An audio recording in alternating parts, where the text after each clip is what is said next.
Well, I come from a different background. I'm not a scientist, I'm not an academic, I'm not even a geographer.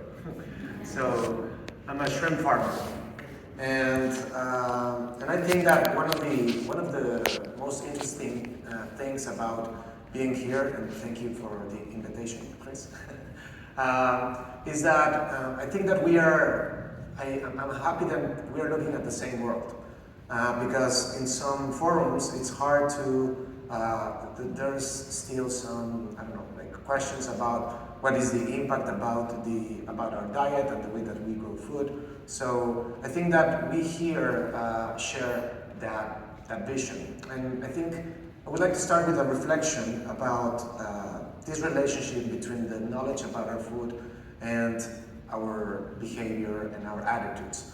Because the more we know about our food systems, the less we want to eat, or the more guilty we feel about eating. Which it's something that I think that when it happens on a societal level, it gives you a kind of anxiety, you know, about what to do. So I would like to start talking about the how, and I think that we all share the idea that the problem is not specifically poultry, the problem is not specifically cattle only. It's really about our food systems. And one of the some of the lectures yesterday were pointing that out, and I like to hear that. I like that approach. So I think that we agree that we need to update our food system, and I would like to consider three things three aspects about our food system that we need to update. The first one is the industrial nature. And by this I don't mean scale, because we're too many people, so we need to grow a lot of food. But I think that what we need to update are the tools, because industrialization means mechanization and chemistry. So we need to update those, and I'll say later how. The second one is the exclusive nature and the opaqueness of our food system. Because precisely because we don't know how our food is grown, when we learn about it, it's when we get anxious. And I think the third part is that our food system is it's optimized mostly for efficiency, or only for efficiency. So what I think that we should update this food system with is first, update our tools. And I think that the tools of biology are more powerful than the tools of chemistry or mechanization. Because when you have a team of engineers that are probably working on 5 years, 10 years of a project, 20 years, 30 years, I mean, how long before they get over budget and we lose patience, right? So nature doesn't have those kinds of constraints. Everything we see in nature is an answer to a problem. It's an answer to a specific challenge. So if we frame our challenges and try to match how nature has solved those, I think that we can find better solutions. The second part is make our food systems more inclusive and more transparent. One of the things I don't really appreciate about some answers are this secret sauce idea, because we should know what is in our food, right? So I would like that would be more transparent and find ways to protect IP, but I would really like to know what's in there. And the third one would be we should optimize for more than efficiency, but still we need to optimize for efficiency because we are too many people. But we should also consider nutrition, environmental impact, and to be honest, the whole experience of eating, because only if we improve our experience with food can we break away from this anxious cycle of guilt. So I have my journey is with shrimp. So the clicker is here, and I think that shrimp is an interesting example of both the problem and the solution. So this is the geography of seafood. As you can see, it's straight. This map, they asked me for a map, so there's my map. It's from Rabobank. And as you can see, seafood consumption relies on trade. And I think that is kind of interesting because I think that relying on fisheries to get our ceviche is as smart as relying on herds of bisons or whatever to get our hamburger. It doesn't really make any sense. So this needs to be updated. In the case of shrimp, that is what I do for a living, is 95% of the shrimp that is consumed in this country comes from other countries. No, Mexico, where I'm from, Ecuador, India. So I started 17 years ago. There was a hurricane, more maps. There was a Hurricane Stan, that it was a devastating hurricane and it impacted fishing communities in Oaxaca and Chiapas. And so I was majoring in economics, and I decided to start a project, to start an NGO to work with basically improving efficiency of fishing. I quickly learned that there was no future in fishing. Fishing is an extractive activity, and the resources that they're extracting from are not really improving its productivity anytime soon. So there's no way to make the pie bigger. What is the only way to make that pie bigger is aquaculture. Then we learned about the horrible impacts of aquaculture, and we decided to focus on innovation. So what's needed in order so that we can get our shrimp? First, you have only basically two sources. The first one is wild catch. And wild catch is, in order to get shrimp, so you see shrimp, they don't swim, they are walking. So they're walking on the seabed. So in order to get the shrimp that are walking, you need to throw a dragging net and get them. And there are no precision nets that take one shrimp one by one. So you basically need to drag everything that comes along. So it's 9 to 15 pounds of other stuff that are needed to be killed for you to get your 1 pound of shrimp. And these are discarded. There's a fancy word for this, it's called bycatch. So shrimp is responsible for 50% of the bycatch in the world. And also, since there is a lot of CO2 stored in the seabed, trawling is responsible for the same amount of emissions as the whole aviation industry, the whole air travel. So you have your other alternative, which is shrimp farming. So shrimp farming relies on a continuous exchange with nature. So then farms tend to place their operations by lagoons in tropical countries, so mangroves. Shrimp farming is responsible for 50% of the mangroves that we have lost in the world. And a hectare of mangrove forest is as efficient, is 5 times as efficient as any other forest in the world at capturing carbon.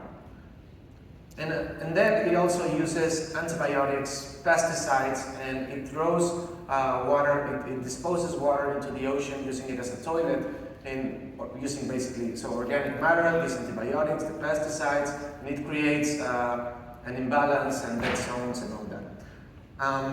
And both sources of shrimp use antibiotics, preservatives, so that it can be frozen 3 to 5 years. So in one of the presentations yesterday, Rob asked, what is the price that we pay for our cheap food? So here you can see the price that we pay for cheap shrimp. So the question was, can we grow shrimp sustainably? So this is our farm in Oaxaca, Mexico. This is the first shrimp farm in the world to grow shrimp without any water exchange on a commercial level. So, and what we do here is that we use microbial communities to capture nitrogen. So the most important reason for shrimp farming to be environmentally harmful is because of the water exchange. But nature doesn't have a non-nature reservoir of water that they can use to dilute the nitrogen. So it has created a solution that is basically microbial communities that capture this nitrogen and create protein.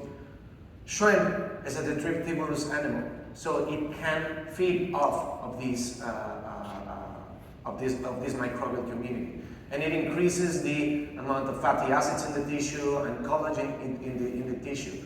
And also here we harvest 60 to 100 times more kilograms, more biomass per square meter. So this used to be a peanut farm, so we didn't cut any trees to have our farm. So this is the version 1.0 of our technology.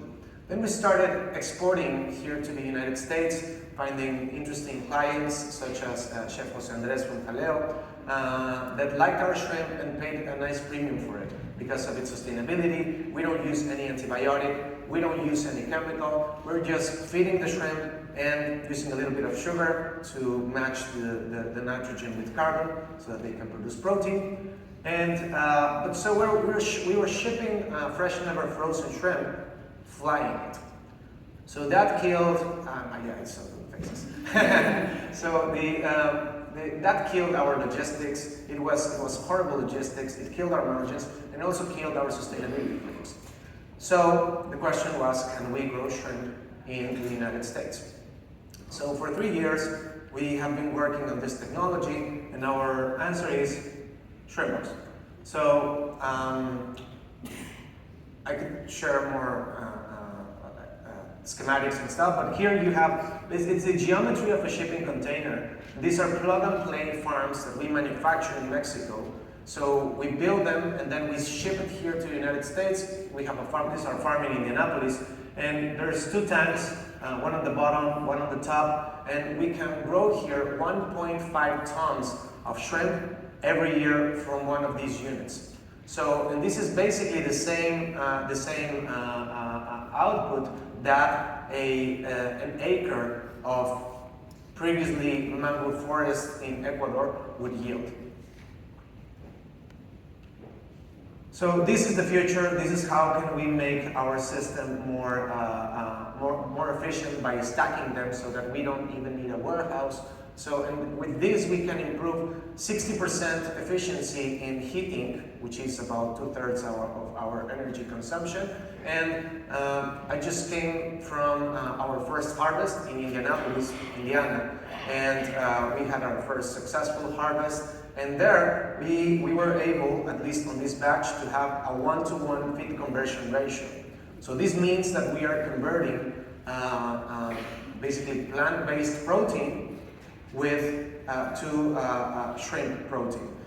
There is one problem that we need to change about, which is the feed. That it relies on fish meal and fish oil in ever decreasing amounts, but this is also something that we need to work. So I think that this is an interesting case about a problem that, at least for me, so I've lived in a city, in Mexico City, my whole life before 22, and I would never have thought about all these problems. So what it meant to fishing communities, what was the true cost of shrimp, and that there could be a solution, and that there could be an answer to this. So I think that it's also an interesting example of the geography of collaboration. Because if you think about it, so Oaxaca is the poorest state in Mexico. And this technology was developed in Oaxaca. So biotech, the software, the automation was developed there. We manufacture our shrimp boxes in Mexico City. So in 1994, when NAFTA was signed, we thought that the North American bloc would be more integrated. But then China was accepted into the World Trade Organization, and let's say that there was a pause. But I can tell you, because we manufacture shrimp boxes in Mexico, it's basically the same cost of manufacturing in China than in Mexico City. And I think that this is very interesting, because then we created a technology in Mexico, we manufacture in Mexico City, and we are opening opportunities in the United States, because our business model is to be inclusive. So we are enabling enabling American farmers to diversify their income streams by adding shrimp. And also, we are the only byproduct of our technology. It's basically the microbial community, which we can use to create energy from biogas and also fertilizer. So it mixes well into the food system and allows us to get to a more sustainable food system in that regard. So, and I would just like to finish my my presentation with a question, Because I was thinking about, because I've been traveling a lot, and then I thought, why am I here? And as Dean said, like just being here for listening to presentations, and it's kind of fun, but I think what is better, and if I think about, because most of these ideas came from some of these conferences, no? Mostly farming conferences or other kinds of scientific conferences. So I invite you to please reach out, because I think that maybe if you think that this is something that you could use, or I don't know, or that you can improve, because I'm also here to test my assumptions. Maybe I'm mistaken in something. So please reach out, and I will be happy to have a conversation. So thank you. Thank you both.